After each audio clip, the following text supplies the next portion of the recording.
situation in Afghanistan could potentially set off a domino effect in the Indian subcontinent. As the Taliban gains near control of the country, India will be closely looking at how Afghanistan's relationship evolves with Pakistan.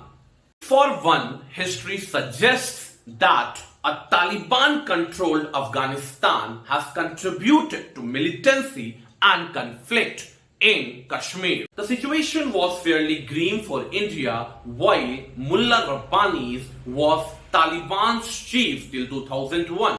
The ISI was believed to have been talking to Rabbani and asked him for men to be diverted to Kashmir. ISI was probably expecting 10,000 to 15,000 soldiers.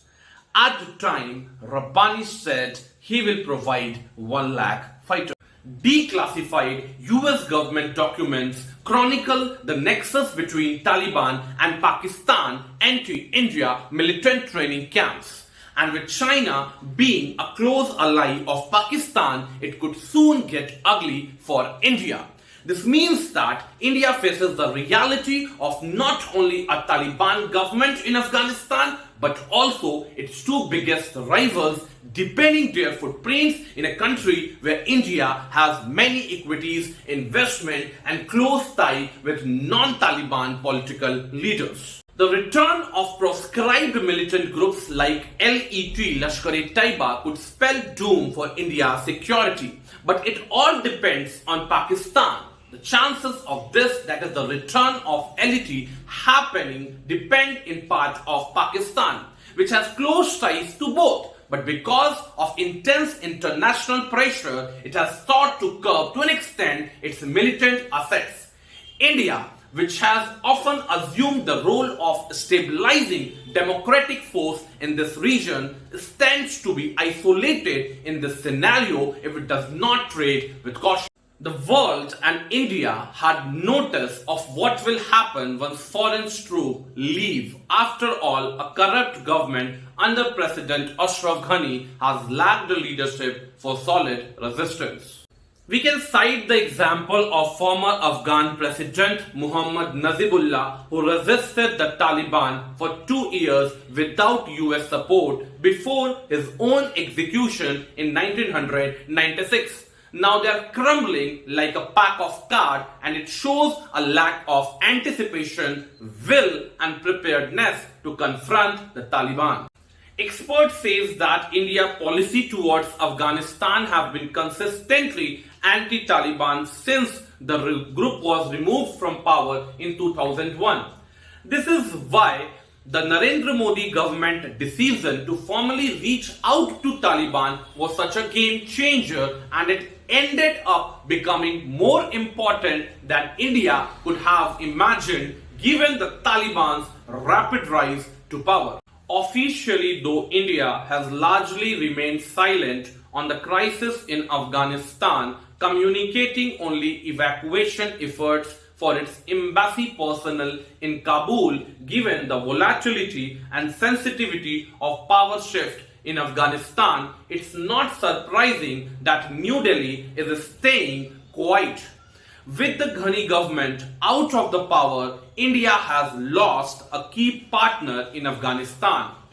It may choose to see how things shake out before taking on more of a public role. India will also use the United Nations as a platform to convey its views on Afghanistan, given that it holds the Security Council presidency in August.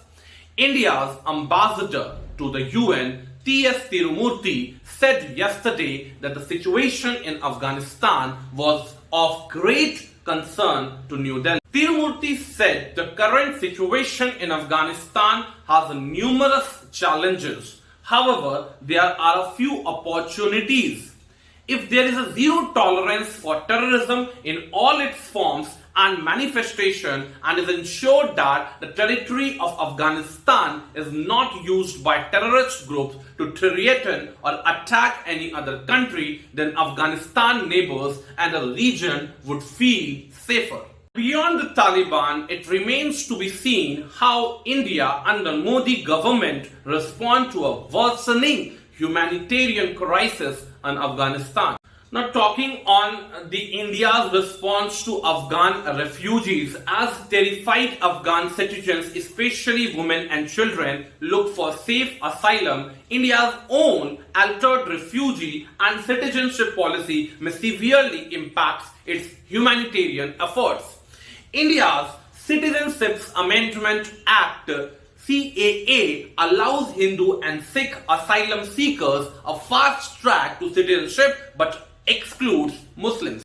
But as of today, despite specifically mentioning Hindus and Sikhs a day before, India has begun issuing emergencies e-visas to Afghan nationals for the first time. The visa application does not differentiate based on applicants' religious identity. This decision comes after India shuts its embassy in Kabul, which makes it impossible for people to physically appear and apply for visas. So this is my analysis on the implication of Taliban entry in Afghanistan on India. So if you have liked the video, press the like button, and if you have not subscribed to my channel CNK Vlogs, please hit the subscribe button and also the bell notification button. Thank you for watching this video. Jai Hind, Jai Bharat.